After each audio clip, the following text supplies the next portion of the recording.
पण आज आम्ही ज्यावेळेला लग्नाला उभं केलं, गोटा बघितल्यानंतर सगळ्यांनी नकार दिला. पण असू दे, ज्यांनी आम्हाला करून घेतलं, ज्या आमच्या अर्धांगिनी झाल्या, आज त्यांचे दिवस इतकं सोन्यासारखं आलेत. हा माझा गोठा मी 2.5 कोटी रुपयाला मी आज या ठिकाणी माझी गुंतवणूक झालेली आहे. आज त्यांना फिरायला माझ्याकडे 22 लाखाची इनोवा गाडी आहे. माझी आज 10 एकर शेती आहे.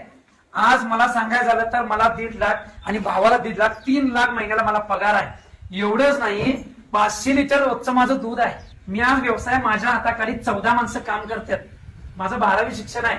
तर माझी तुम्हाला आणि महाराष्ट्राच्या तरुणींना माझी एक विनंती आहे, जरूर तो व्यसनी आहे काय नाही त्याच्या दातावरनं ओळखतो, ओठावरनं ओळखतो, किती फुकतो ते याचा अंदाज तुम्ही बघावा.